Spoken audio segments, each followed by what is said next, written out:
What's up, guys? It's KB. Make sure you subscribe to the Underground Sports Philadelphia YouTube channel. Click the bell icon down below so you don't miss a single video from us. And thanks for tuning in to another video from Underground Sports Philadelphia. Now let's get into it. Philadelphia, baby, you're gonna love it. Best sports fans in the world. Actually, the worst, but that's what makes them the best. Keep making sure you can't see my TV because you can a little. I have it on, but we cannot see your TV. I can promise you that.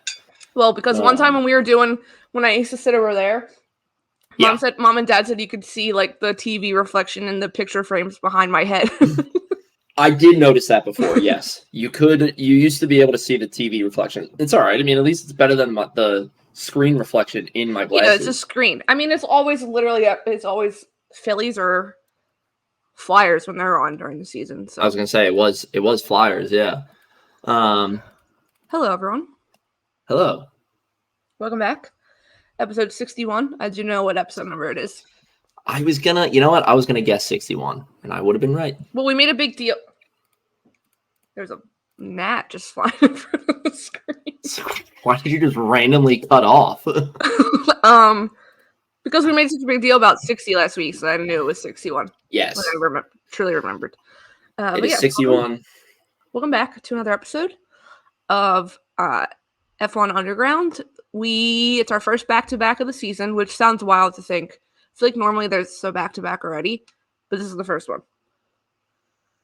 Yeah, I'm excited for it. I mean, I don't know how much I'm going to be able to get to watch this weekend.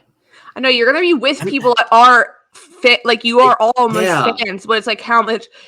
Well, it's the same timing as last week, so Saturday qualifying, you probably will be awake. It's from 10 to 11.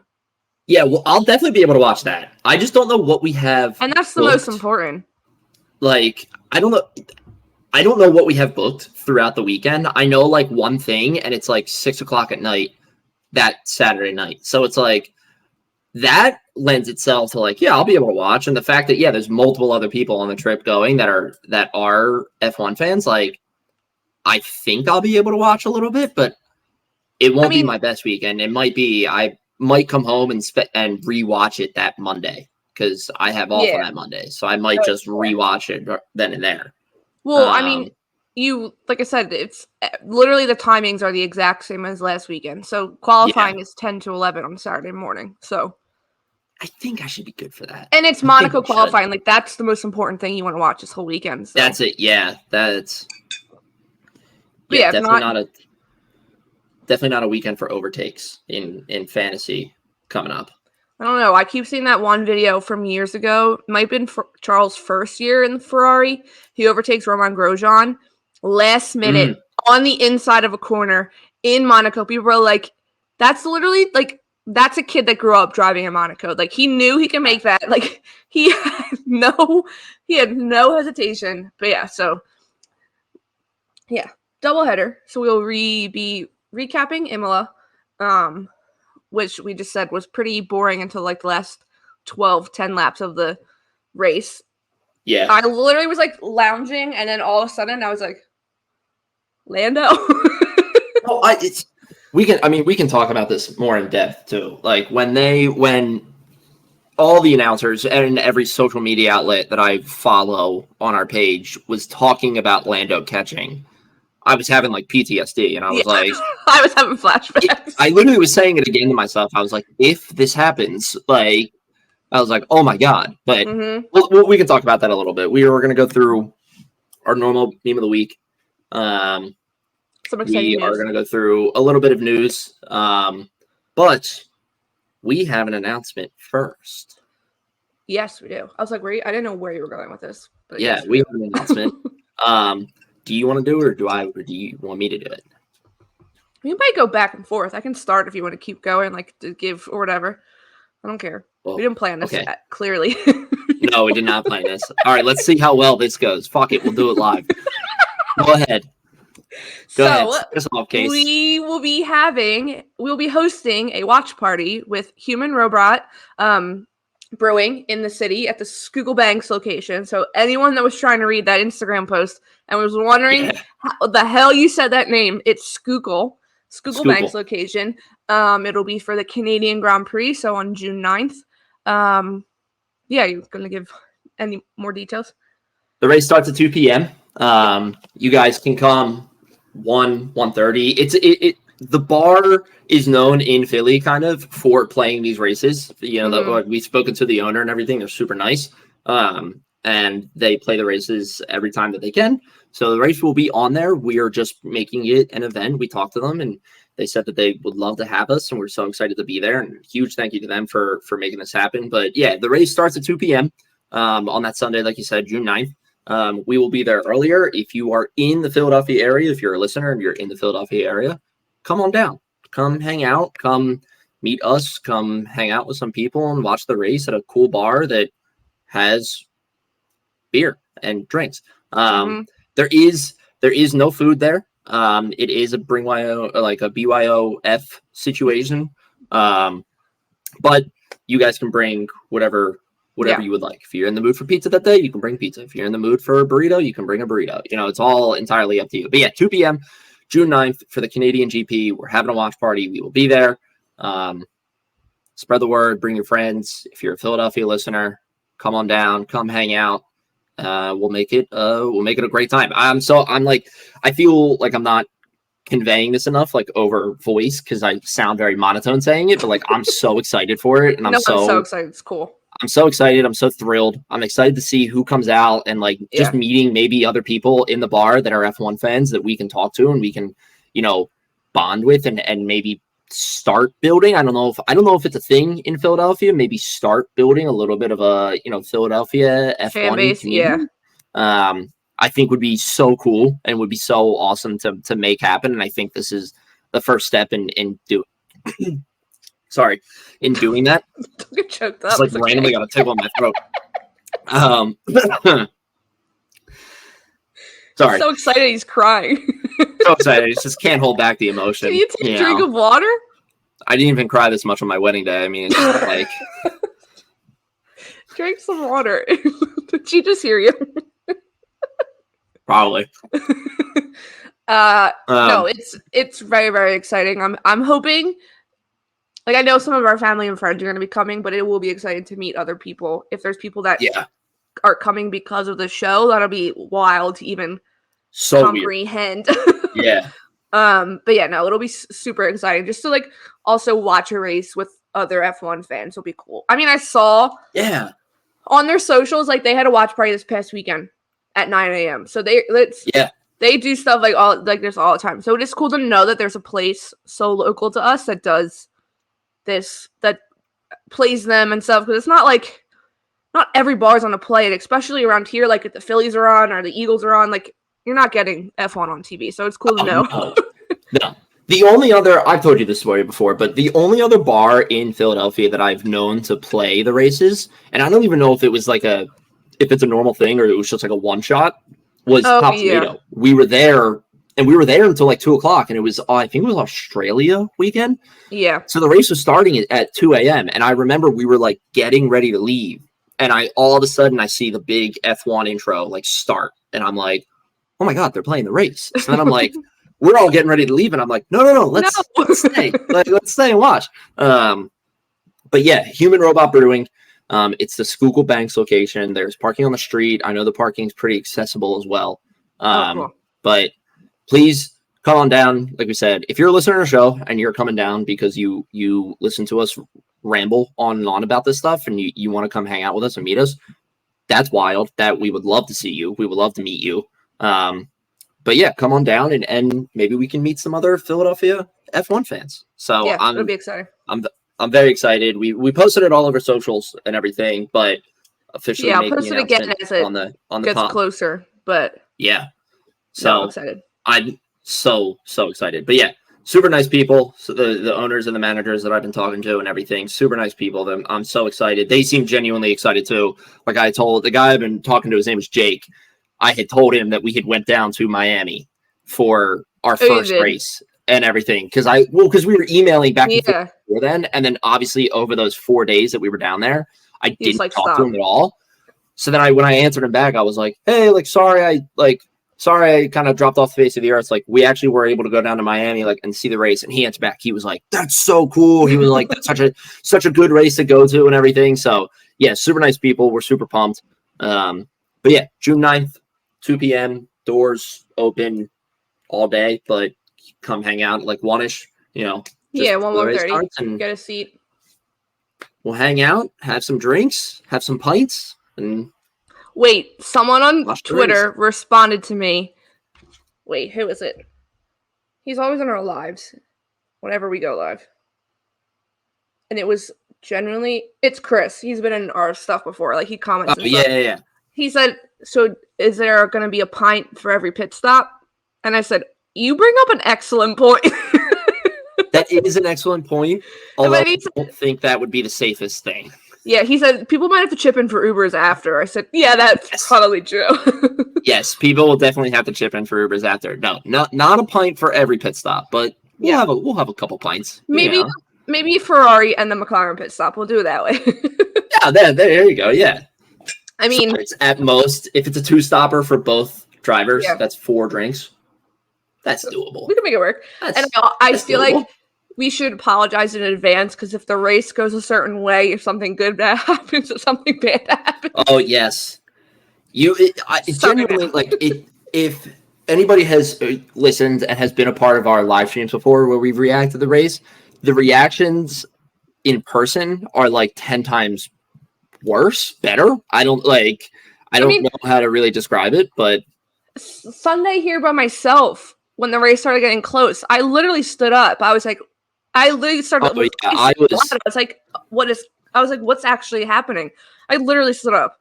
I could not take my eyes off the screen, and like I literally, I think I posted it on Threads, and I was like, I'm absolutely like sprinting to get coffee right now, because I knew, because it was like right around when Lando started catching Max, and I was like, oh my god, this is big. But I knew I wanted another cup of coffee, and I was done my second one, so I was like, I need to go now, and I like ran out real fast just to get it. But yeah, come on down, like you said, June 9th, 2 p.m. Be there, be square. Human Robot, Schuylkill Banks. I want to get some of the, because they have like the cool like off, like it's F1, but like the cars and like the teams. I want some of the merch. Like I want to get the glasses. I might get the McLaren glass. I like the Pirelli sweatshirt, but it sells Pilsner. Yes, I would. Oh, I wish the hat they had for that, the Pirelli hat that says Pilsner, wasn't a flat brim. I wish it was more like a baseball hat, because I would buy that in an instant. I would. Oh yeah, love that. Well, they have some cool stuff, but yeah, we'll have to definitely gonna look for some of that. But yes, moving on. Definitely getting that McLaren glass that they have. Oh yeah, 100%. That'll have to be your official Pints and Pit Stop glass. Yes, that's a great point. But yes, moving on to our memes of the week. Do you want me to go first, or do you want to go first? Yours actually makes sense to go first. I'll go first. All right. I'm just gonna put it on there. We're already laughing because we know we have the same one. But I feel like if you live under a rock for the past 24 hours, like not even the past 24 hours, since last weekend. So Oscar posted before Imola saying something like, just found out that I'm like 3/16 like Italian or whatever, right? Yeah, and he did it in China or Japan also, was like my great grandfather or something. Like it's a new thing for him that he's doing. He's been killing it with like the tweets about the like making every race his home race, essentially. So he posted yesterday, I guess, searching my family tree to find any trace of Monegasque roots. And just like poking fun at him already being like, oh, I'm 3/16 Italian, like all that stuff. Charles Leclerc underneath of it said, I can adopt you if needed. But the best is when Charles Leclerc posted this, everyone that lives in Europe were like, Charles Leclerc just literally posted it at midnight and then logged off. Yeah. He got this notification that Oscar posted something and then went and commented on it and said, good night. But then Nicole Piastri commented back to Charles and said, I have some questions. So This is a very good like interaction between the drivers and all three of them, like great interaction and everything. But it plays off of Oscar, and I just thought I think it's funny that Charles literally was just like, "I can adopt you," and now my friends is flooded with fake posts about adoption certificates signed by Leo and Charles for Oscar Piastri. No, the Miami GP is the reason that exists. Their admin posted that. And then there's the paw print for Leo, and then there's the signature for Ollie. But yes, okay, my meme of the week, it's the same thing. Same thing. But I have Oscar's response that came this morning. Oh, I did not see this. So he ignored his mom, and Oscar responds to Charles says, "Call me Oscar Jack Piastri Leclerc. Want to meet my new brother Leo on Thursday if he can pop to McLaren." That's how he responds. Oscar Piastri is very quickly becoming my favorite person, like one of my favorite drivers, but also his humor on the internet is top tier. He's a very funny guy, but you don't get the sense of that because he's so quiet. Like, he seems like he's not chronically online, but I feel like he actually might be chronically online. He definitely is chronically online. He's 20 years old, 21 years old? Yeah, he's younger than you. Yeah, so he's definitely chronically online. So this got way too many likes. younger than me. Ugh. But yes, so Oscar is now Oscar Jack Piastri Leclerc. And then today he posts pictures exploring the new home. Like exploring Monaco, everything. I was like, welcome home. Everyone was like welcoming to Monaco. Yeah, no. Can you? Wait, no, pull that back up. Can you just zoom in on his stance in the first picture, please? Oh, do you want a better one? I can show you a better one. It is such a cliche, just like I'm awkward in photos and I don't know what to do with myself when a photo's taken.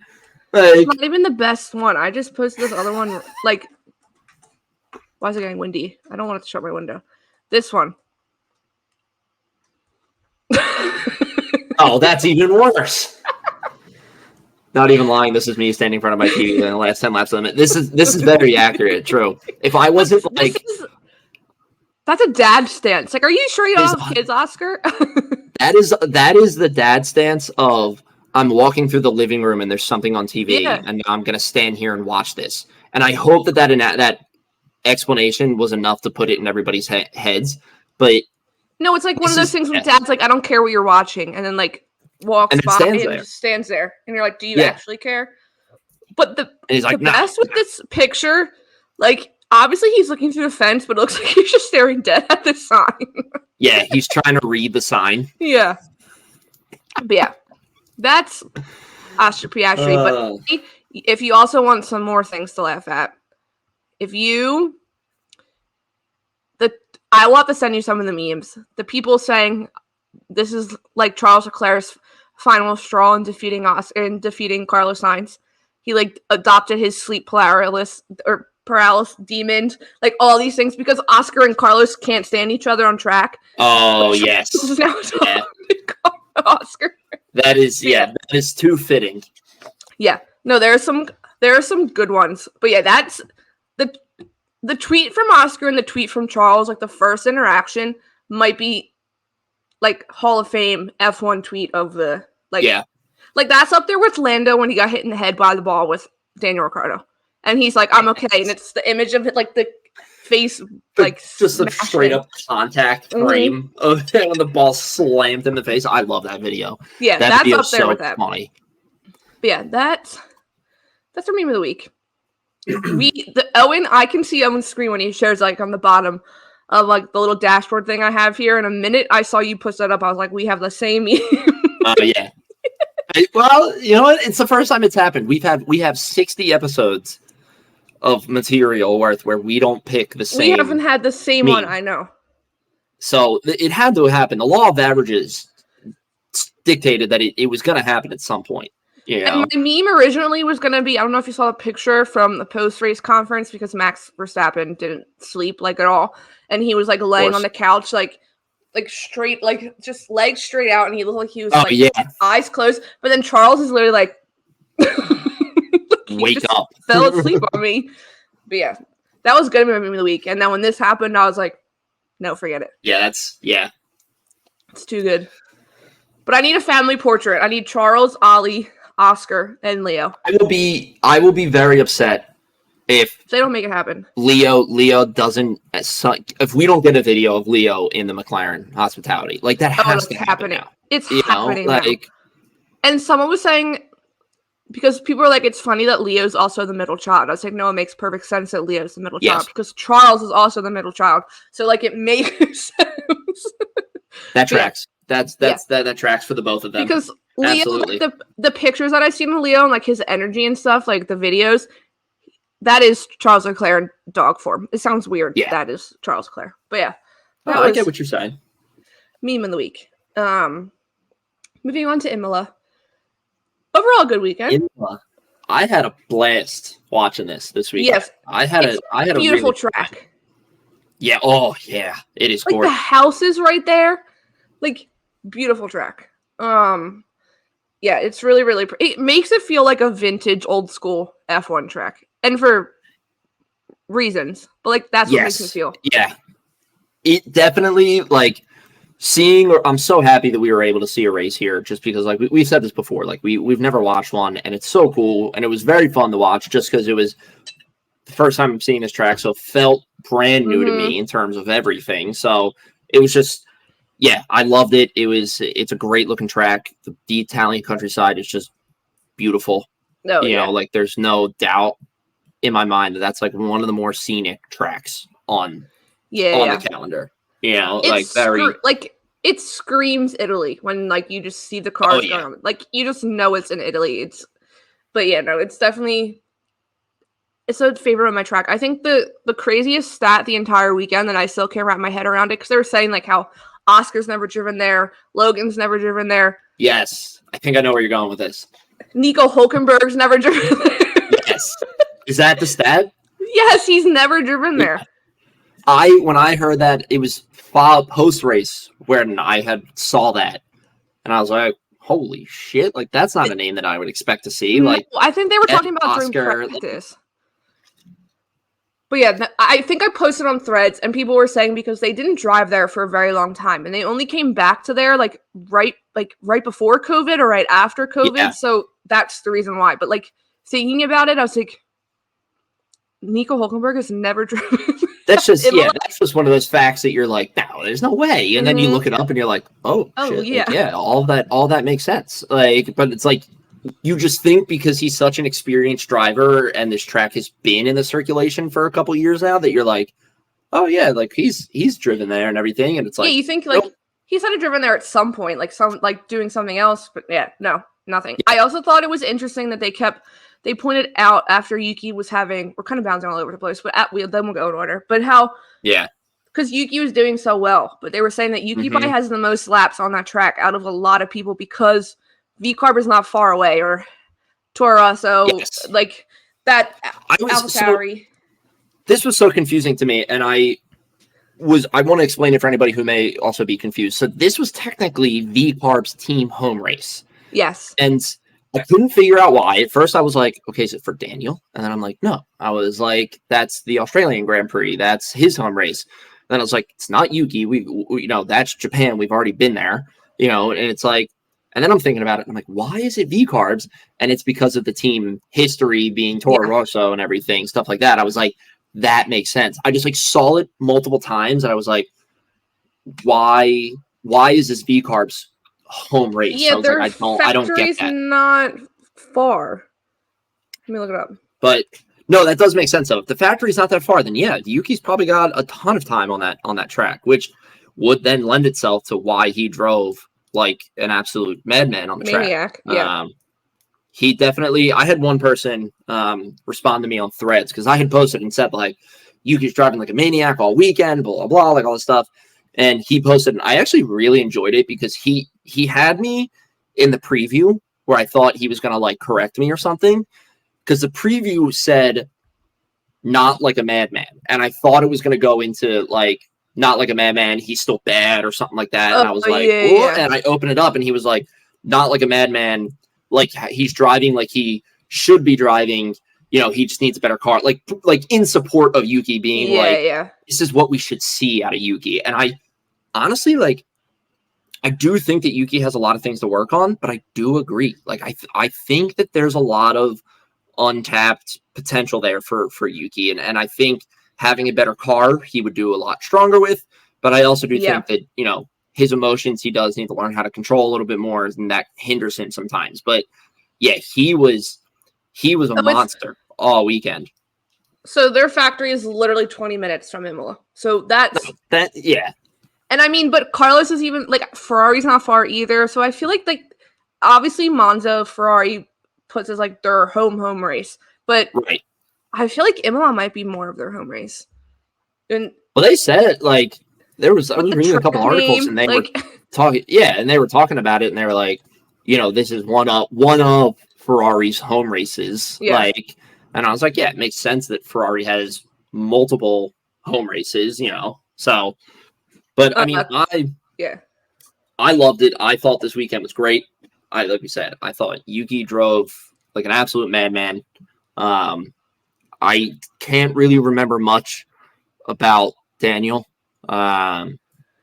He spun out a few times, didn't he? Into the gravel. Also, put the gravel corners in every track. Then I don't feel like they go off as easily because it ruins their tires. Well, yeah, and it's also, God forbid, if somebody does go like off, like in an accident or like sliding off, the gravel does stop them, I think, a little bit more efficiently than obviously a smooth paved road. But yeah, I'm trying to remember. I like can't really remember. This is what I got to get better at is watching the midfield and the backfield while we're doing these races, and not looking so much as like the front of the field, Yeah. No, I think Daniel had a pretty decent weekend. But Yuki was just on another level. But yeah, I feel like Daniel might have went into the gravel at least once during a practice session. But yeah, no, he definitely. It wasn't like a bad weekend like Daniel's had in the past. I'm pulling up the results right now. He finished 13th. He obviously didn't finish in the points. He both. I forgot. Him and Yuki were both into Q3. That's right. They both were in P3, and it was a big deal because it was VCARB's home race. They were like, "Oh my god! Like, look at this, great." But yeah, no, I think that's good. That's good for Daniel. Mm-hmm. I think that's. You're kind of taking another step, maybe like half a step forward off of your Miami performance as well. Trying to keep that momentum. It's those little things of getting into Q3 and the P4 finish in Miami and everything that's going to help as you build confidence, and then maybe as you start building confidence, keep those clean weekends coming for VCARB, and you'll build maybe something will turn in your favor. I feel like Yuki's flying under the radar. I feel like he's been very consistent this season, and it's going unnoticed. But he's had good races the entire season. Did you also? It's so funny because obviously it's Imola, so like we said, you think of Ferrari, so it's like a sea of red. Like I saw other team colors, but like it was really Ferrari red all over the place. It was all Ferrari, yeah. And then did you see the little section of VCARB blue? No. Yeah, it's like near the start, I think, and they like went over and they took a picture. I think they posted it with like the fans in the background, but it's so funny because it's like red, blue. Yeah, that's good. That's funny. Yeah. Before we get into any other teams, the Sebastian Vettel's tribute, which was really cool. He did multiple things. He had he had the track run and walk on Thursday at the end of media day that turned into a torrential downpour, but everyone stayed out there. There was also a lot of turmoil or controversial opinions because when they showed the picture, Max isn't wearing the shirt and Valtteri Bottas isn't wearing the shirt. That's right. I heard about this. Yes, it came out later on. Like Vettel's people confirmed that, and he also got them like special baklavas made, like the socks, the head socks, whatever. Yeah, it came out later on that there was shirts and those baklavas stolen. So that's why Max wasn't wearing one. That's why Bottas wasn't wearing one, which because people were like, of course he's the only person like not wearing one because he was front and center in the picture. So it did look a little like silly, but that's the reason. Yeah, I'm sure. Yeah, it's gonna look a little silly when the leader of the face of F1 for the past 3 years is not wearing a shirt for one of F1's most legendary drivers. So it's like, all right, but yeah, that's a perfectly reasonable explanation and everything. But yeah, kind of annoying that their shirts got stolen. But I also just like the personal touch. Like Seb had all their numbers on the side on like the sleeve. Yeah. It was cool seeing all them. I think almost the entire F2 and F3 grid were also there and ran. Well, you could have run, cool. And then like Carlos and Bottas were on their bikes, like their hardcore bikes. Charles was on his normal bike. Lewis was on his scooter. Like, so then they went up to the memorial, to the statue that was there. They put they put a lock on there, but then they also had Roland Ratzenberger's, like the Austrian flag on the ground with his helmet there. So like, because people are like, Senna, obviously everyone remembers Senna, but people are like, Ratzenberger gets overlooked sometimes when they bring up the anniversary. So Seb did a really, really good job of not like overlooking him.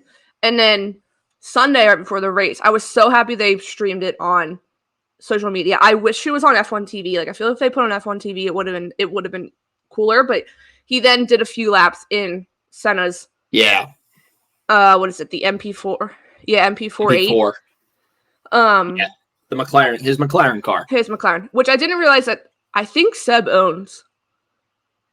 I think he owns it. Let me look it up. But I feel like I saw something about someone buying it, but I don't remember it being Seb. I want to say it was Max for some reason, but I could be completely wrong about that. But I mean, that would make sense if Seb does own it and everything, and was like, "Yeah, I'll drive it." You know? Yeah, he owns it. Ah, that's so cool. What a piece of racing history to own. And this he was moving in that car, and the sounds he was. When you think of F1 and you think of racing cars, that's the sound you think of, so good. But then I also there was all these little details, so I didn't realize. So when Senna went to do the race that Sunday that he passed, he had an Austrian flag stuck in his seat. Oh, because Roland Ratzenberger didn't get to finish his laps, so he had a flag in his seats. So that's why Seb pulled out. I think he put out the Austrian flag first and started going, and then he brought out the Brazilian flag, or maybe both at the same time. But then he was driving with the flag. Sorry, good. No, I was trying to think because I remember him pulling a flag out, but now I'm realizing that it was the Brazilian, the green and the yellow. And the Austrian and everything. Yeah. So that was hearing that, I was like, okay, that's cool because he finished Senna. He finished what Senna wanted to do that day that he ended up passing away. And then he did a few donuts, and then he gets out, lays the flags on the car, gets down, bows and stuff. And then I saw, he takes off his helmet. They do a nice post-race interview and stuff. And he is emotional. They show, I think Senna's nieces were there, or his one niece was there all weekend. And then Vettel's dad was there, and Vettel's dad is losing it. He's just I'm sure. Super, So the tribute was very, very touching. It was cool to see and stuff. But and then did Max I'm sound awful. Did Max get his record? Max tied his record for poles. So it was eight poles in a row. Dating back 8 successive poles. Abu Dhabi last year? Or no, because that wouldn't be. No, that would be 8 races, I think. Yeah. And that is tied with Senna's record. So if Max gets pole this upcoming weekend in Monaco, he beats it. He would be breaking Senna's record. Yeah. Okay. Yeah, Abu Dhabi at the end of last season. Yeah. He hasn't missed a pole. Yeah. It was a nice tribute, and they're still going on for this upcoming weekend, which we'll get into. Yeah. Pierre's helmet, though, I was in love with it before. That helmet was so cool in person. But very beautiful helmet. I mean, the thing I like, and we'll talk about this too, with all the Senna tributes that drivers and teams are doing and everything, it is very clearly a Senna tribute, which is what I really like about it. It is very much you looked at Pierre's helmet and you're like, That it like Mhm. I recognize that helmet. And again, we'll talk about this a little bit later, but McLaren obviously released their livery for Monaco this weekend. They're like that was like my favorite thing about it is like you look at it and you're like, that is for art. Like that's for Art and Senna, and it instantly. And I think it's awesome. It's definitely really cool seeing all the tributes from the different drivers and everything, and all the different ways that they're remembering Senna and I do agree with you a little bit that I think the Ratzenberger gets a little like overlooked, but I think the fact that Seb did that with the flags and everything and honored both of them in a way, and it was cool that it kind of was like Seb, like you said, Seb was finishing what Senna wanted to do. Yeah. So it's like that to me is so cool, and I think it's such a beautiful way to honor both of them and just like I'm gonna finish what you started, Senna, but I'm also gonna give you the same honor. Like I'm gonna do the same thing that you did for him for you. Like definitely really cool. Really nice to see from Seb. I want to rewatch the tribute again. Like it might be on F1 TV now because it was an F1 product. Like it was third. Like right. I think Lawrence Barretto was the one that interviewed him at the end, so it might be on F1 TV. But yeah, it was definitely he did a decent amount of laps. Like I said, he was moving. He was moving. Yeah, I definitely want to watch it again because I did watch it, but I was like walking in and out and whatnot, not fully paying attention to it at all. Admittedly, but I definitely want to sit back and watch it again. No, it's cool. But yes, moving on to the rest of the weekend. We talked about VCarb. I feel like we could go through the teams that really didn't have. I mean, that had nothing. Yeah, Aston Martin did have struggles all weekend, and it was really Fernando Alonso had struggles all weekend. Yes, I for once, from hearing all the weekend reports of Aston Martin struggling and everything, Lance Stroll's name was not in there. It was definitely centered around Alonso because he crashed out in P1. Yeah, FP1? No, P2. FP2 because people were like, no, FP3 because then they were repairing the car to go to qualifying, and it was like I remember barely made it. Turning on qualifying and hearing like oh yeah, like Fernando's garages or technicians are working on his car, but he'll be out there for Q1, like don't worry. And I was like I didn't realize it was that bad that he but I think that because then he didn't qualify well, and then they continued to mess with it because then he started from the pit lane for race day. So I think there was still, I don't know if they finished it fully. They're just like, go out there, we're gonna take the penalty anyway. But do what you need to do. And then he's in the pit lane, and his literal front brake is on fire. Like yes, that was. I had happened to like look away at that moment, and I heard commentary, and they were like, "Oh, and Fernando's brakes are on fire," and I was like, "Oh, okay." And I like turned and looked, thinking they're like on fire, exaggerating, and they're just like, "Oh, they're really hot right now," and that's what's like causing struggles for him.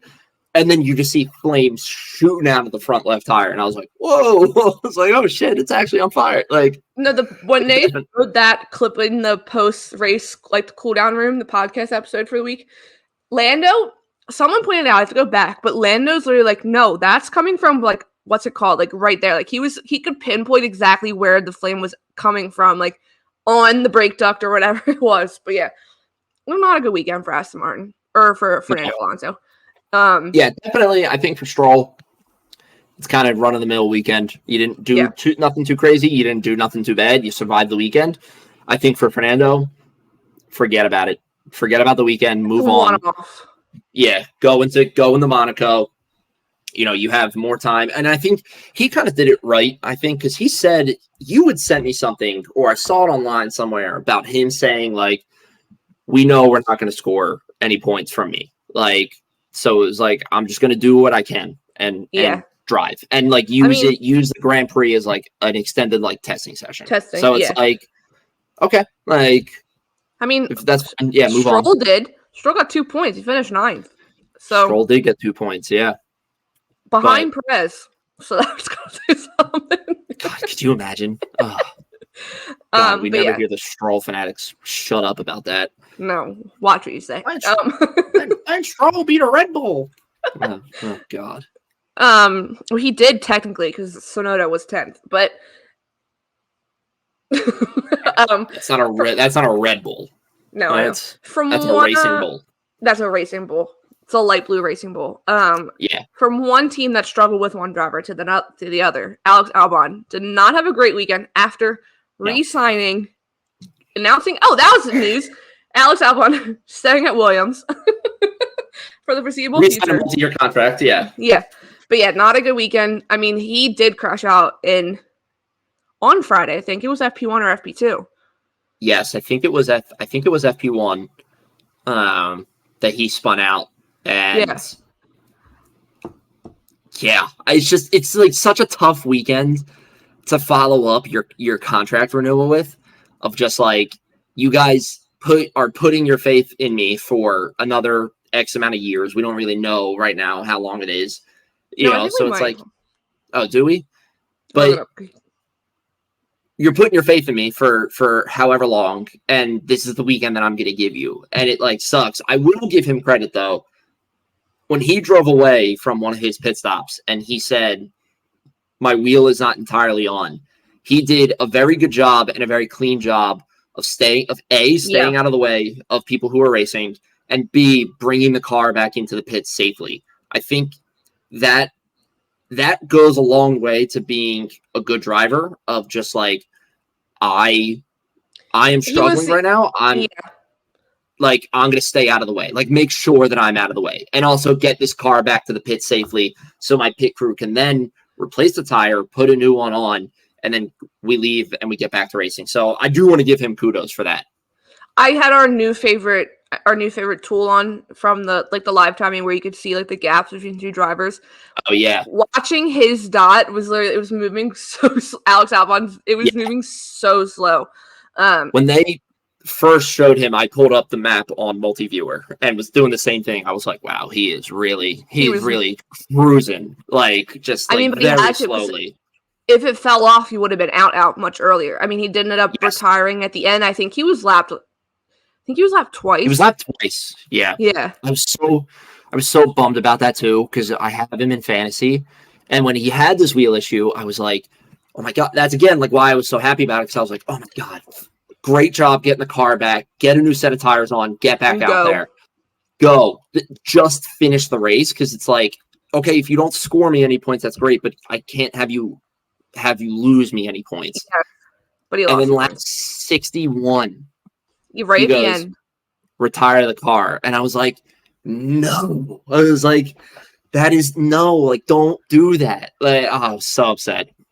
I saw him go into the pit, and like when you watch, I mean, I know that pit lane is like the longest of all season in Imola, but like I was like, he's been in the pit for way too long. He's been in the pit for way too long. And then they cut to the screen of them wheeling the car, and I was like, okay, he's out. Yeah, I mean, that wheel was. He knew the minute they pulled away. He was like, my wheel's not on fully. And then they got fined, but... Yeah, he pulled out onto the track, and I think maybe 2 turns later at most was like, my wheel's not set right. Like, it's not good. But yeah, like I said, props to him again for handling that situation, staying out of cars that were racing, out of the way, not putting anybody at risk, and not causing a safety car or anything. Yeah. But yeah, kudos to Alex. Logan, I don't remember a thing. I don't remember a thing for Logan. I think he had a pretty solid weekend. I think he had a pretty clean weekend. Let me see where he finished. I don't think he finished. Obviously, didn't finish in the points. He finished 17th. So okay. Oh my God! With the two retires, that's second to last, right? Because it'd be 20th and 19th are out of position or out of the race. So the last place would then be 18th. So yeah, second. No, Alonso finished. I thought Alonso retired. Did he retire? This has he finished. Oh, did he finish?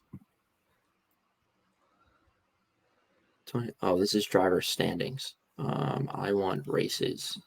Let me go to the Emilia Romagna. Oh, they do have Fernando as finishing. Okay, all right. So third to last. Okay. I could have sworn that he retired the car, but all right. Watch. It's obviously, I guess this goes off of Max, like the time he lapped up to Sonoda. Yeah, that is disgusting. He lapped half of the grid. That is very gross when literally half of the of the results page on Formula One says +1 lap. Yeah. Yeah, no, that's gross. But yes, not okay weekend from Logan. Which is good. I feel like he needs it. I also feel like people have said that this season Alex has more damages than Logan does. Wow. Because Interesting fact. Didn't Alex crash in Australia? Yes. Pretty bad, and that's when Logan had to drive his car. Yes. And now this. Yes. Logan Alex crashed in. Logan did crash in Miami because then he was like, "Is it my fault?" And they were like, "No, it's not," because K-Mag squeezed him off. Yep. I don't think Logan's crashed out any other race. I don't think he has. I don't know. So people are saying that's interesting to look into. That's an interesting thought. Yeah. Not that I mean, it doesn't matter now. You already re-signed Alex, and I don't think. Oh no, it's they're like not a major issue. Yeah.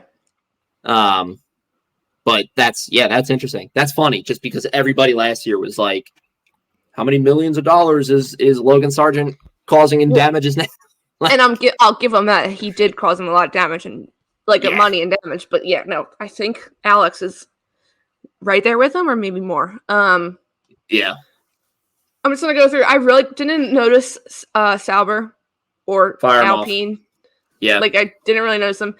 Haas, Nico is in the Q3 as he continues to be in Q3. Yep, Mr. Saturday. K-Mag escaped with no penalty points. Listen, that might be a win for them now. Like, especially with all these rumors about penalties being revised, like they might need to abandon this. Like, okay, you got one penalty. All right, like elbows out. Fuck everybody else. Fuck the rules. Yeah. Like, they might abandon that strategy now because if this revision goes through, Yeah, he did. I think he was close, right? Because it was him and Perez that was impeding, but then they didn't count Perez. They didn't do it because it was a practice session. But it was him and Perez. But I think it would have been on Perez. Perez was in front, so it would have been the penalty on Perez. Yeah, it was practice. They didn't. But yeah, those teams, meh. I do have something for Alpine though. Okay. Because there was the issue. It's strictly just a radio message, and it's pretty much like I saw this. The tensions are growing at Alpine between the two drivers and the teams itself. There was a situation, I forget the specifics of it, but essentially Pierre Gasly went out, didn't have time to put in a qualifying lap, and was on the radio with his race engineer and was freaking out because he was like, I don't have time to put in a lap. And the race engineer answered and said, no, it's okay. Like, there were no gaps at all, so nobody put in a time. And he just comes back and he goes, yeah, except Esteban. He goes, it's always Esteban. So, and he says, like, we were supposed to I was supposed to be priority this weekend. Like, it's growing. The tension is growing there. Yeah, I can read it. I have it. So this is between, obviously, like I said, the engineer and Gasly. So the engineer says, we'll go to the grid first start. Gasly says, why? We're always in the same in these situations. Engineer, everyone bunched up, so nobody got a good gap there. Gasly, yeah, except Esteban. It's always the same. The engineer, Esteban didn't have a good gap. Gasly said, I said we had the priority this weekend. I don't get it. Engineer, we'll look at it later, mate. Gasly, yeah, that's Beeb. Very, very bad managed. I don't understand. Yeah, tensions are high. It's that was after a practice session because that was the practice session that Charles Leclerc was like overtaking people on the track because there was so much traffic. I think he was trying to get. Oh, he was trying to get through it. Yeah. But like I said, regardless, like they didn't really do much in the race. Like it was typical Alpine fashion. But yeah, the tensions at Alpine are growing right now. Yeah, I don't. It should be interesting to see what happens. Like I said, Abby Pulling is the best Alpine driver. So, oh yes, she very much is.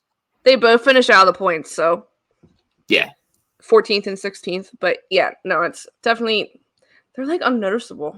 I'm sorry to Rob and Ryan, but you might have. They don't do anything. They don't do anything. The team is brutal right now, and yeah, I mean, you like don't feel bad, but also you do for Rob and Ryan, just because like they're invested, and now they're like shit in the bed, and it's like, but yeah, they're so forgettable right now, Alpine. Yeah. It's not even like funny how bad they're performing. And you're absolutely right. Abby Pulling carrying that team right now. Did you see she won in F4 too? Literally last weekend?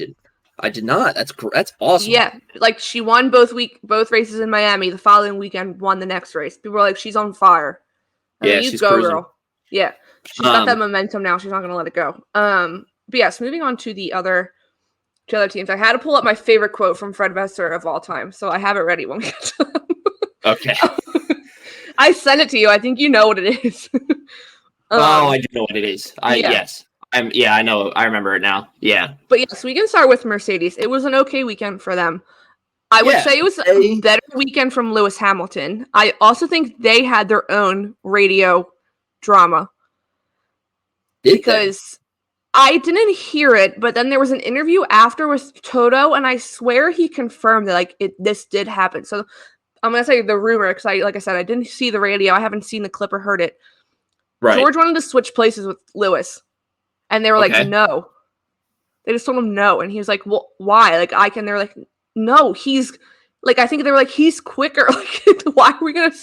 He wanted to switch place in 6th place. And I think he thought he could get to whoever was next. And they were like, no, there's no point. I think they were like, there's no point. Why are we even going to waste time? But yeah, that was their drama. That's what people were like. Interesting. Is Mercedes already like, George is in our future? There's a lot of rumors speculating because of this radio message. Because they've seen what Kimi Antonelli has been doing in the testing. So people said when Kimi Antonelli was testing the weekend between Miami and Imola, and George was driving the other car, people were like, is this going to be bad for George? Yeah, that's a bad sign. Is that a bad sign for George? Yeah. But yes, so there was that.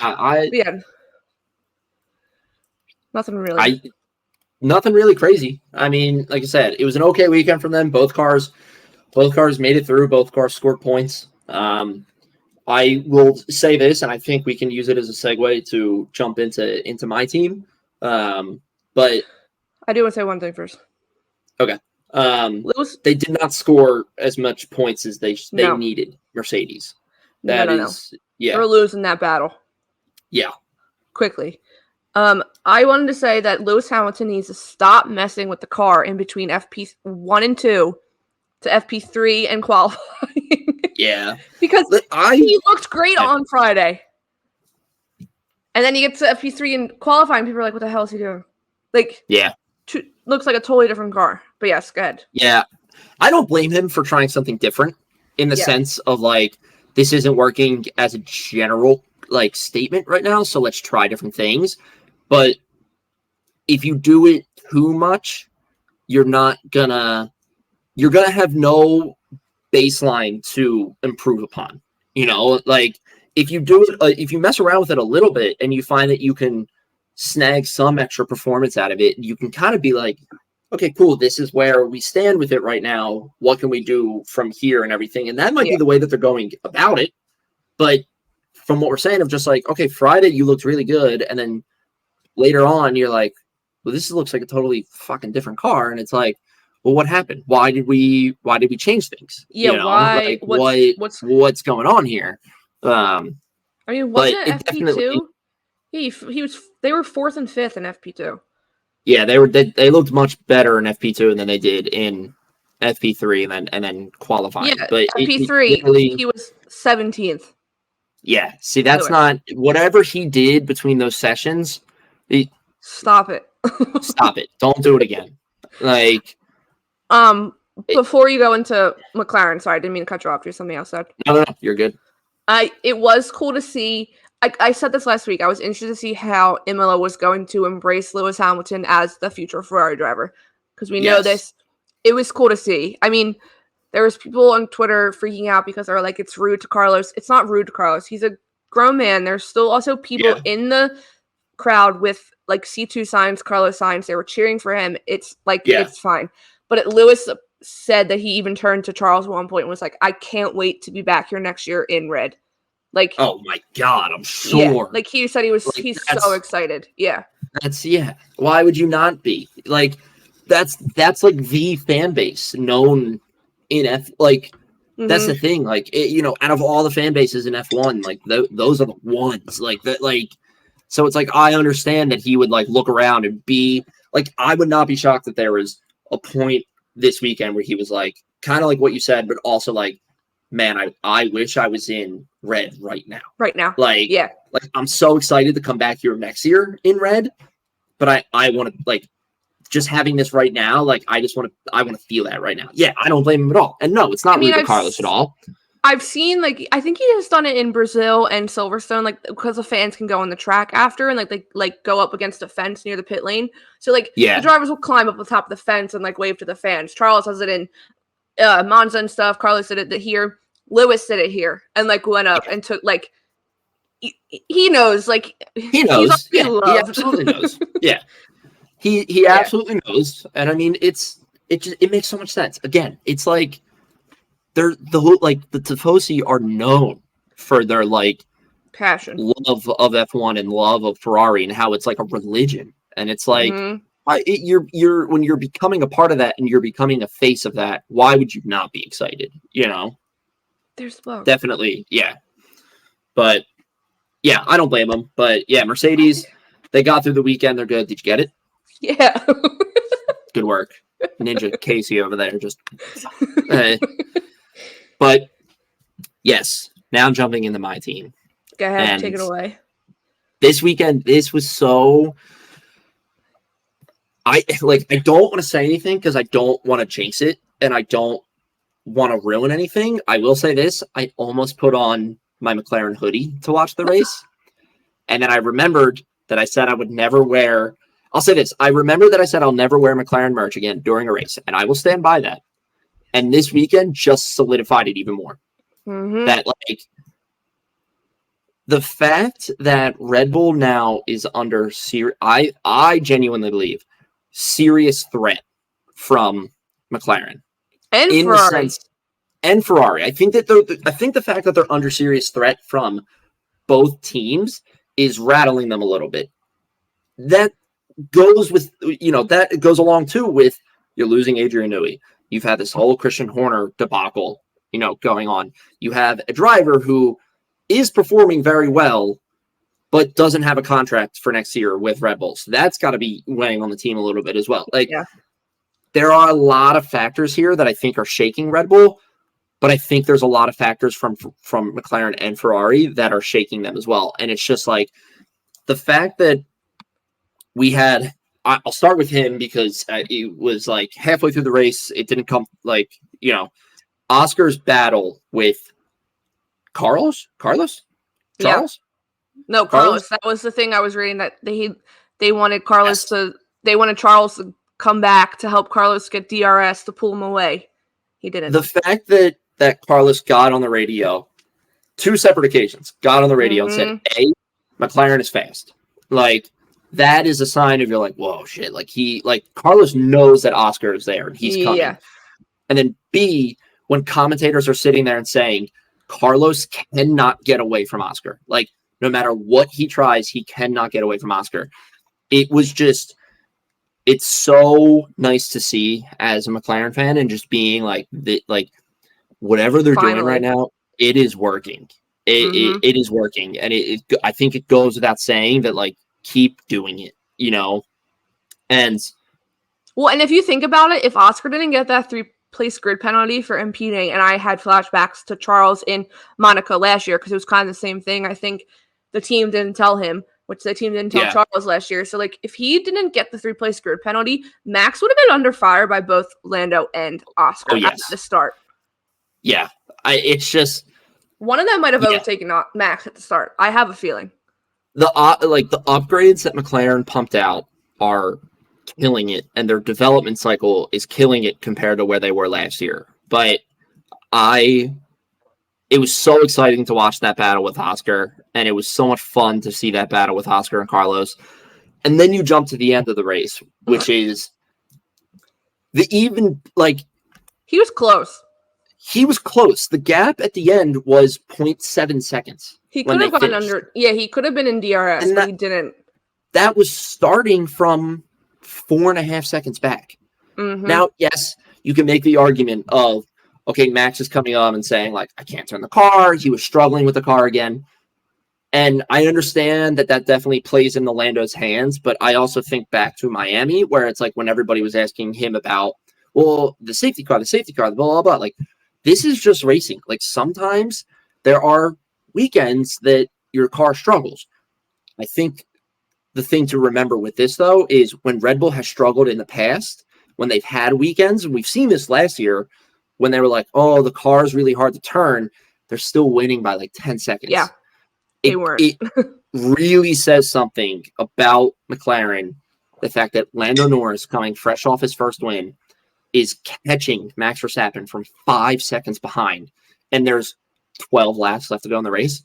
Like, when he started catching him, I didn't fully believe it because I was like, there's only 12 laps left. He's not making up this gap. Like, do I want him to? Of course. Was I thinking that he was actually going to do it? No. But the fact that every little bit Lando kept catching and catching and catching. When the gap kept getting smaller and smaller, I was like, holy shit. I was like, he is moving. He was doing it. And then I think it just goes to say a lot about Lando as a driver, that he just like does not give up. And I think it reinforces what he's been saying to the media now, where they're all like, oh, you got one win. Are you happy? And he's like, no, I want more. Like, I have one. I want more. You know, like, it's so much fun to watch right now. Like, I do also think if he had more, like, Monaco was 78 laps. If Lando had more laps, he was catching Max. If he had 2 more laps, Lando would have won that race. Yeah. I stand by. I will die on that hill. If he had 2 more laps, he would have caught him and overtaken him, probably on the last lap, but would have won that race. No, yeah. And that was definitely the most Max has had to work for a win in a long time. Like, he didn't win by 30 seconds. He wasn't cruising to the end. Nope. Lando was in his rearview mirror. It's like he was coming. he was coming. Max knew he was coming. Like, it was such a fun weekend to watch as a McLaren fan. I can understand how the race can come off a little boring to people until those last 10 laps, but paying attention to those fights with Oscar and Carlos, and then Lando and Max, it's just so nice to see, and it's so. It makes you so enthusiastic about the races to come, because you're just like, now, like, you know, like, I'm thinking about it, and like, if you would have asked me last year going in the Monaco weekend if McLaren could qualify on P1 on pole for Monaco weekend, I would have said you're insane. No, yeah. But going into this weekend, now it's like, shit, like, they might. Like, I do think that Monaco doesn't fit McLaren that well, the car right now. I think it plays. I don't know how well they do in this. There's so many slow speed corners in Monaco. I feel like that's what's going to get them. And that right now is their biggest Achilles heel is the slow speed. But it's like, just watching like Lando and Oscar perform, it's just like that you can't help but just be like, oh yeah, like, you could do it. Like, you could do it again, you know? And like, it would be so cool. I would love to see this if we watch Lando get his first win this year and we watch Oscar get his first win this year. That would be so cool to see. And I can see Oscar getting his first win this year. I can see it too. I can 100% seeing it. I can absolutely see it. You know, it's just the gap is getting smaller to Red Bull, and it's very nice to see. And we still have one more year with the same regulations, and it only makes me excited. Like, we still have 17 races this season, and like, I don't think Max is winning them all. No, I definitely think at least there's going to be 3 other race winners, or 3 other races where Max loses. And I know that sounds, it doesn't sound like a lot when you say there's 17 races left and there's 3 others that I think people could win. But it just goes to show that, like, Red Bull, like, we all thought that we were going to see the next 10 years of our lives were going to be Red Bull dominance. But now we're kind of getting proven wrong, like, 3 years into it, of like, oh, maybe we're not in for that. And it's Red Bull isn't as perfect great. as they seem. Yeah, like, it's great, and it's so much fun to watch as a viewer and everything. So I'm so excited. I can't wait to see what happens in Monaco. Like I said, the track definitely doesn't fit McLaren as well as others do. But I like that. Then I'm like, all right, now I want to see like tenacity from Lando and Oscar and see how well they can perform, you know? I was going to ask Oscar if he can draw the Ferrari rear wing from memory. Because he was behind that for so long. You had said something to me. You were like, "Oh, he's gonna hate staring at that thing." And then I think maybe 5 minutes later, commentators were like, "Oh, like Oscar's probably gotten so tired of the sight today because he went from behind Carlos to behind Charles at one point, and he was like, they got it. He's got to be hating this sight now." Like, yeah. Moving on to we can go to Ferrari next. Good weekend for them. The upgrades I think work. I think Carlos was a little weird, I would say, in the post-race press conference. Like I literally had on the post-race stuff and he like wouldn't go into details, but you had the other side of the garage being like, no, the upgrades like seem good. Like I was like, yes, there's things we need to work on. I do think if Ferrari can figure out the launch, the starting line, like their launch off the starting grid, that's where they're losing it. I don't know what it is, but they can't get off fast enough. And then that's when the McLarens and Red Bulls were like already a good 2 seconds ahead by like turn 3. But yeah, no, I think the upgrades are doing well. I think Carlos is always like this when the upgrades first come out, I feel like, and they're more towards Charles. He's always playing a different tune than what Charles is playing. It was, I'm going to say it, I don't think they're openly sabotaging Carlos. This was a topic yesterday of discussion on threads. That's just wild. The fact that Ferrari is clearly P2 right now in the constructors. Like, they're not going to sabotage to lose out P2 to McLaren. Because, like, the McLaren speed, they're coming right up to Ferrari. Like, but yeah, I do think I can understand the idea and the prospect of the car is now being a little bit more tailored to Charles. And that makes sense in my head as much as it might be a wild take. Right. There might be some truth to it because Carlos is leaving. Like, yes, I understand, like, okay, he's still on the team for 17 more races. But as of right now, if they want to develop these cars and they're going to work off the people they have, they're going to work towards the guy that's staying on the team. So it makes sense. And the guy that's currently P2 in the championship. Yeah. Do I think that they're like openly like, an engineer is like taking a fucking piece of Carlos's car to sabotage it? No, I don't think they're doing anything harmful to Carlos's car. It's not tailored to him as much as he would like. And he's just saying it in a way that he's just like, you know what? The car's not tailored to me. It's tailored towards Charles. And he's not saying like, and I'm okay with that. He's just laying it out there, you know, and he just made it seem like it was stuff he couldn't talk about when you had Fred and Charles openly talking about different things. Like, that's what I think that rubbed people the wrong way. Like, stop being secretive about what's wrong with the car. I mean, people in threads brought up, there was a lot of good points. Someone was like, they're like, yes, is the car finally towards Charles liking? Yes, as it should be. Because I hate to say it, that's when Ferrari's getting the most of their points. And then when someone said also they're like, they could be just using Carlos as the testing car right now, but they're not just openly throwing away like, oh, we're just not going to like let you qualify well, so we lose out on points. Like, they're not going to do that. This is still a team sport at the end of the day. Like,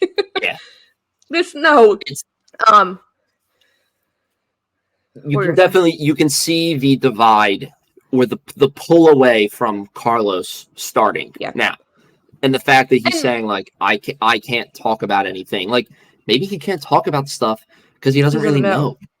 Like, people were saying, like, Mercedes is probably doing the same thing with Lewis. Like, it's not just a Carlos issue. Like, all these drivers that are going to be switching teams are going to be in the same boat as it. Like, it's not just a one driver thing. It was cool to see Charles up on the podium. It was the first Ferrari on podium, which is also a wild stat to think about. The first Ferrari on the podium in Imola since 2006, and that was Michael Schumacher was the last one. I had to double check this when I heard it. I was like, "There's like again." It was one of those things where it's like, "There's no way," and then you look, you're like, "Oh wow, yeah." Like, and that crowd, like Charles was P2, but that crowd loved it. They were singing the like. They're like the song where the ole, like what they put Leclerc's name and they changed it and we're putting Vasseur in there. Yeah, that crowd was there for the P3. And it was just, I mean, anytime you can have a Ferrari driver on the podium in Italy, It's It's a win. just it's special. Yeah. I mean, Carlos got it in Monza. Like it just means something different, I think. But yeah, when seeing that stat, I was like, wow, like Yeah. that's wild. And Oh, sorry. Go ahead.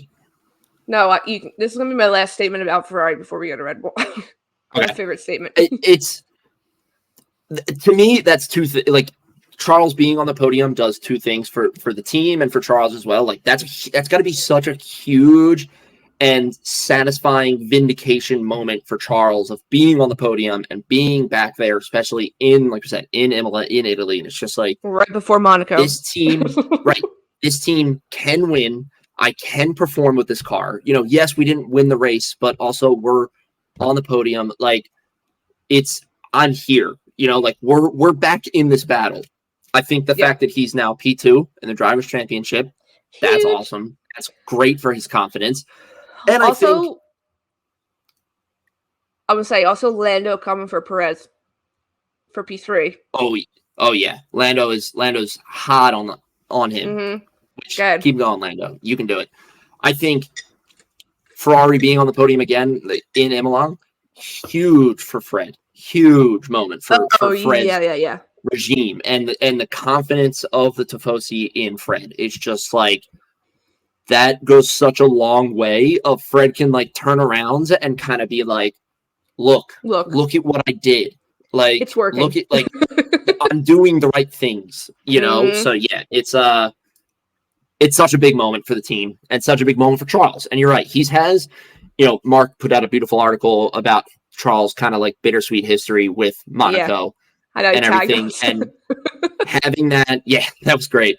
Having that podium under your belt now for this year, going into your home race, like do whatever you can, Charles, to ride that high of just like, I'm here to win. I'm here to stay.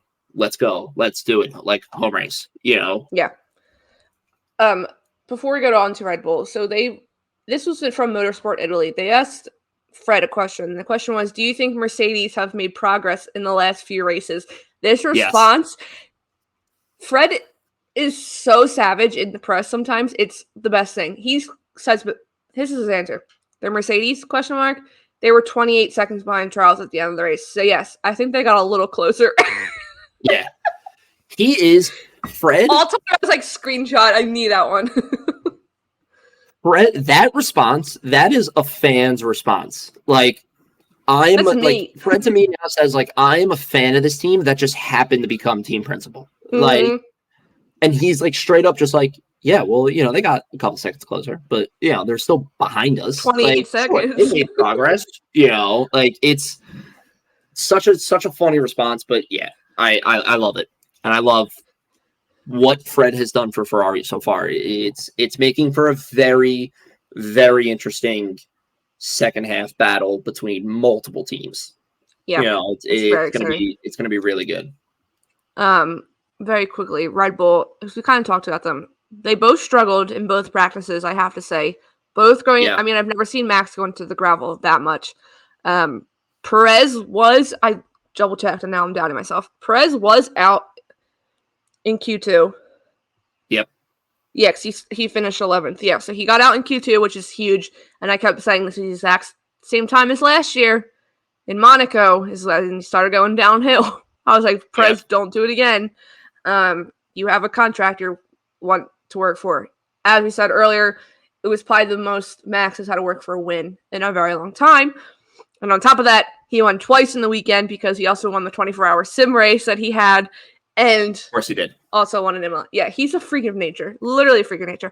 I will say I watched the stream for a little bit because Mark said like he doesn't blink.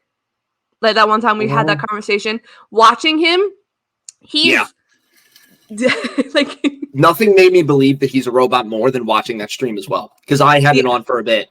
And I think it was a little confusing because I was like watching, I think both. I think I was watching Max drive, but I wasn't 100% sure. If Max is still on the screen, he's the one he was the one driving.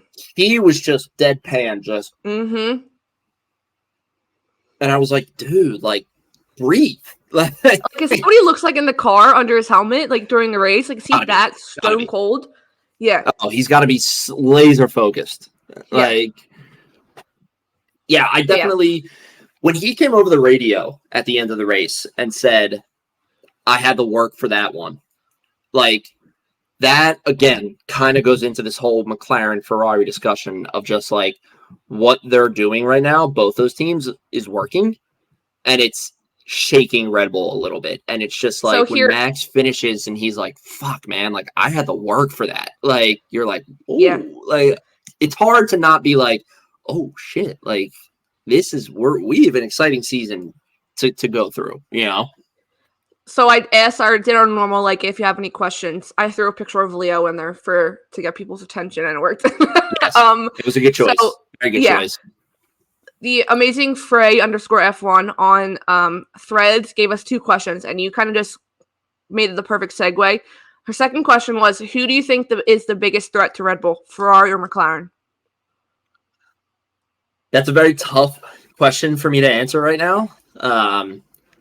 I would say if I had to give an answer that would be the least amount of bias that I can make it, I would say McLaren, just because they have the results to show for it right now. You know, you have Lando winning in Miami, and then you also have this weekend now of the quantifiable Lando closing the gap on Red Bull. I definitely think that they're the biggest threat to Ferrari, Red Bull right now. Do I think Ferrari is far behind them? No, but I think that McLaren has a leg up on Ferrari right now. So yeah, I agree, and this is why, because we've seen that the upgrades can work. We even saw what Oscar could do with 50% of the upgrades in Miami. That's a great point.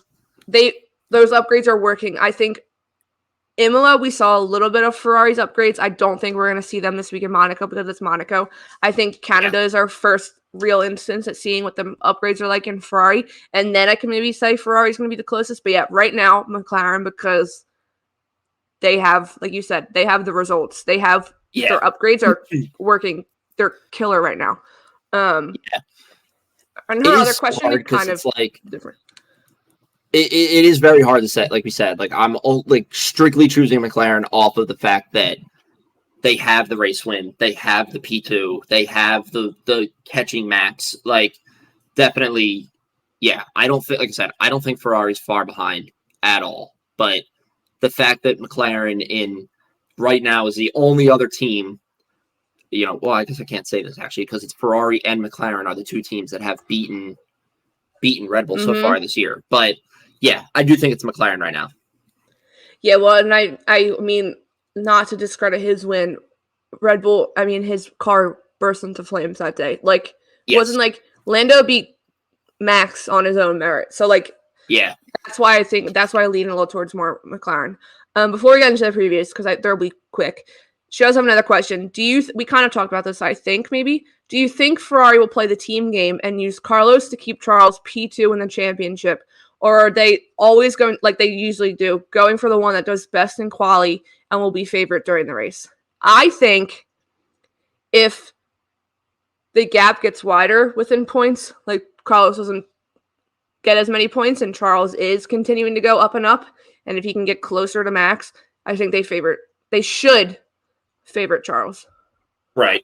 And I'm not just saying that as a Charles fan. I think if you have a shot at a fight for P1, God forbid, if that could happen, like if you have that opportunity, you have to favor that driver. If you have a legitimate chance to attack P1 in the driver standings, absolutely, I think you'd be a little absurd to not go for it. And I definitely think that in that case they would use Carlos to kind of fight or help Charles as much as he can. Do I think he'll be happy about that? Absolutely not. We know that Carlos likes to be preferred, as do any driver on the grid, but some I think are a little bit better than playing the team game than others. But yeah, right now I think they'll stay status quo of the sense of whoever does best in quali, hey, you're getting the priority this weekend. Because right now, like I said, it's not a close enough battle with Charles and Max it's 48 points away, to the math. Right. So at a minimum, that's 2 races. You got a 2 race separation between Yeah. Charles and Max right now. And that's if Max doesn't finish and Charles finishes first. So it's that separation right now a little too much, but I could definitely see them doing it. I hope that answers the question. I could definitely see them favoring Charles if he is able to close that gap a little bit more. No, I agree. Thank you for those questions, Fred. She was like, I finally have questions to ask. I was like, I know, I like it though. I was like, these are 2 good questions. So yeah, that's oh, wait, sorry about that. What was that? Because I made a new banner and I didn't add it to scroll. I'm just gonna add this to the same one. We can just lump them into one, and we can do it quick. So I know you didn't watch all of the Indy 500 qualifying. So I was gonna say this which is wild. I think I might be in love with the Indy 500 qualifying format. It was a very, very cool concept. From the brief moments that I watched it, I loved it. And even like the stuff that you get on the TV, like the live data that you get on the TV, like what gear they're in, their speed, like it was cool. So if you didn't watch, they get to go. It was a fast 12. So and I think they did this the day before, but they got to go 4 laps, and like they each got 4 timed laps, and then they took the average of those laps, and then they would set the order. Like you bounce out, and then so it went from the fast 12 to the fast 6 or the top 6. I was gonna say, I think it's the fast 6. Yeah. Yeah, I think it is also fast 6, and that's how they normally do qualifying, but they don't do their normal qualifying on like road courses is like F1 qualifying. Like they just whoever can set the fastest lap. But then the fast 6 was who fought for pole. And you had all 3 Penske's, and then you had Alexander Rossi from Arrow McLaren, and just watching them. Well, Alexander Rossi was on a mission. Like he was like, Penske's are like so cocky right now. They're just saying they can't wait to do another front row lockout. Like it's going to be an all Penske front row. Like he was pissed. But watching them fly around that track, like they were going like 234. It is kind of, I can see the appeal now of putting like an IndyCar car on an oval track like that's built for NASCAR. Mm-hmm. And it's just because it's literally like they can just fucking floor it throughout the entire thing and just move around the track. It's a lot of, like I said, I watched it for like 20-30 minutes and that was like serious, like watching it 20-30 minutes. And I was like, they are hustling. Like that was the biggest thing that I took away from it. Is like, they are moving. Like I'm kind of excited. I mean, this weekend goes Monaco is 9:00. Indy 500 starts at 11. Like it's going to go right into it. And I'm very excited. Yeah. But there was also, he's technically a rookie. He's not a rookie in the sense of motorsports, but Kyle Larson, I think was his name, if I'm correct. No, I'm blanking. Yeah, I think that's right. Yeah, he is in NASCAR. But like with Indy 500, they can have like he's technically on Aaron McLaren's team for this weekend. Like they can add additional seating and stuff, bring people in. So that's why there's the one girl, Catherine Leger or Leggy. She's with Elf Cosmetics. Like she doesn't race an IndyCar anymore, but they brought her in. There was also a kid because then after the Fast 12, there was a whole hour of running for the final. Like there was 4 people, and 3 of them would get in. 1 person would be out. Like it was the last lap. They were the back of the row in like the 33 cars. He is 18 years old. He's technically in like F2 version of IndyCar right now. And he was almost there. He touched the wall and just spun out a little bit. And he was so pissed. His demeanor, his mindset. Oh, sure. He was like, his mindset, there were some all-time quotes. His quote was, he's like, well, I wasn't going to like lift off and go home. Like I was going to stay flat out and go home. Like, yeah, absolutely. Yeah. And then they were talking to like Catherine because she set her time pretty early, so she had to wait really long time. And she goes, I don't know. I feel like screaming. I feel like crying. I feel like throwing up. I was like, yeah, me too. And then the fact that they do 4 laps one at a time and just the amount of time that would take to do all, we said what, like 33 cars or something like that. Like, that must be excruciating to be the first person to do it. And then you're like, I either just have to watch my time stay at the top or just watch it fall down the order. Well, that was she was in the last 4, so she set her time first, so she was the fastest out of the 4. And then Marcus Ericsson, who was a past IndyCar 500 winner, also Charles Leclerc's ex-teammate from when they were on Alfa Romeo or Sauber together. Yeah. He was in the final four, and he spun out, so then he went back in. He had like this whole thing they were talking about with cooling the cars, like all this stuff. It was wild. Had to get it back down to a certain temperature before he went back out. He goes out, and they're like, he's probably a shoo-in because like it's Marcus Ericsson, like he should be a shoo-in to get to move on. So he goes, and then I think she bumped out in the second, but like that's when she was like, yeah, I'm stressed. Like, yeah, I'm stressed. I can't imagine. Yeah. So then the Fast Six go, and this is when also another all-time favorite quote go, because Alexander Rossi was up there, and the Penske drivers were going, and then he got bumped down to fourth. His was just like, right. I'm annoyed. That's all his quote was, I'm annoyed. And he like walked away. It's fair. Yeah. So fair. So the Penske boys, they're the first three.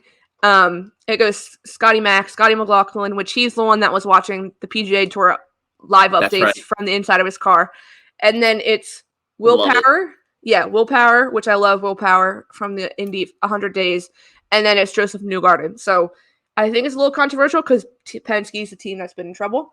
And now they're the front row lockout. So, I mean, last year they said no one in the past few years has ever won from pole. Like Joseph Newgarden was not on pole last year at the Indy 500. But that's what but Scotty Mack is literally like the fastest qualifier in IndyCar right now. He was going 234 for like the first 3 laps and then went 233. Like he was wild. Jesus.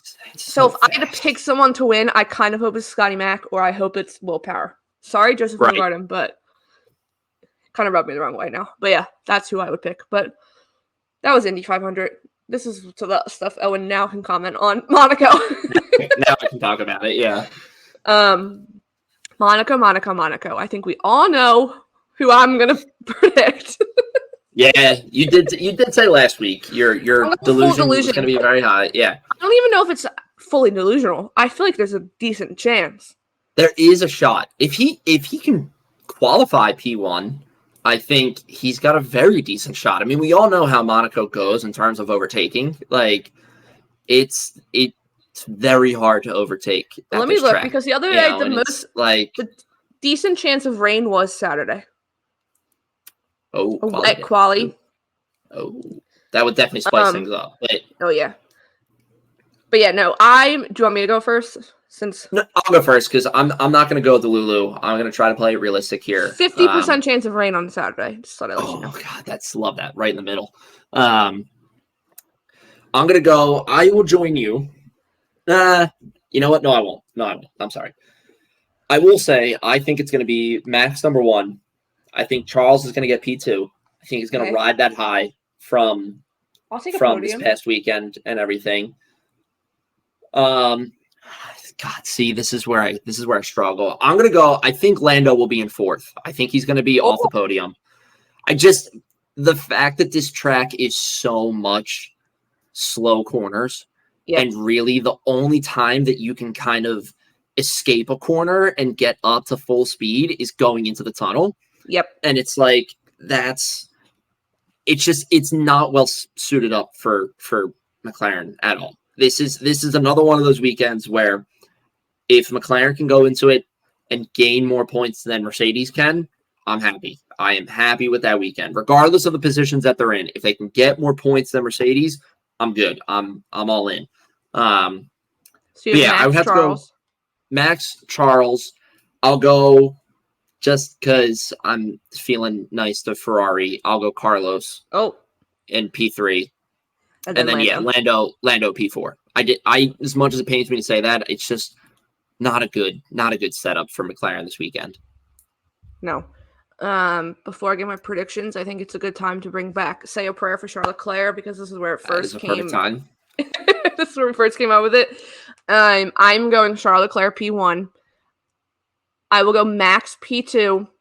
Okay. I will go King of the Street Circuits, Sergio Perez P3. Oh, that's a good one. And I think he has something to make up for last year. And then I will go I'll go Oscar P4. I think the Leclerc family genes are they're going to carry him through.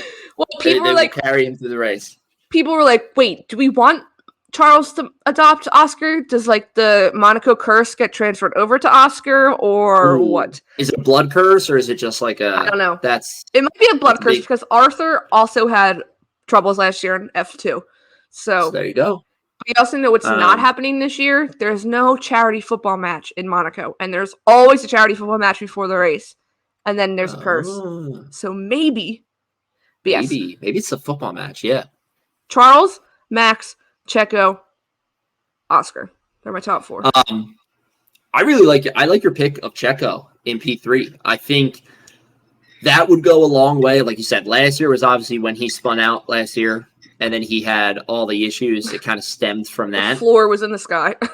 Yeah, I think that would go a long way of shutting people up from that race if he does perform well. I think it also solidifies him is kind of getting over last season because he's had a great start this year. He's been very consistent, and maybe last weekend is a blip in the system. And if he does well this week, you go a really long way of just kind of shutting the people up of just like, oh, here goes Checo back into his normal form of not performing and everything. And he's also safe by like a mile. I'm just sorry calling that out. He's so safe. He's safe by a mile. I can see it in the corner of my eye. He's safe. Sorry, Brandon Marsh is safe. But yeah, I like that pick for Checo P3. I would like to see that happen. Just like I said, for Checo to kind of shut up all the haters that might now be speaking. I haven't really seen much, but I'm sure there are some. I'm sure there are some out there. But I mean, I would just like to see Charles on the podium. Like, just if he doesn't get P1, just let him finish on the podium, please. Yes, I think I understand he might have his thoughts of I want to finish P1 for this race. I completely understand that. But I think a much more realistic and a much more sweet goal for him would be just get on the podium. Just get your confidence back in this race. Like you said, you obviously have not had to pass the best couple years with it. Like you struggled a little bit with it, and it's your home race. Get on the podium. If you're on the podium, people don't care right now if you're P1 because everybody's expecting Max to always be P1. Get on the podium. That's But there are predictions. Say a prayer. Say a prayer for Charles Leclerc. We're bringing it back. But I don't have anything else. If you are good. Okay. I'm good. Well, thank you for everybody for listening to episode 61 of the F1 Underground podcast. Like we said, if you enjoyed this episode, if you want to come hang out with us, please come to Human Robot June 9th at 2 p.m. for the Canadian GP watch party. We're super excited for that. If you want more information about it too, go follow us on our socials. It is Instagram and Threads at Underground F1, and then Twitter/X at Underground_F1. You can also go follow my new Threads account too at Underground F1_Owen. So come hang out. We're on there pretty frequently, talking, chatting everybody up and whatnot. But yeah, thank you so much for listening. We know it was a little bit longer episode with the recap, and the preview and whatnot. I had thought so too, but yeah. Thank you so much. We appreciate you if you made it this far in the episode, and we will talk to you after Monaco. Say a prayer for Charles Leclerc. Say a prayer. Goodbye.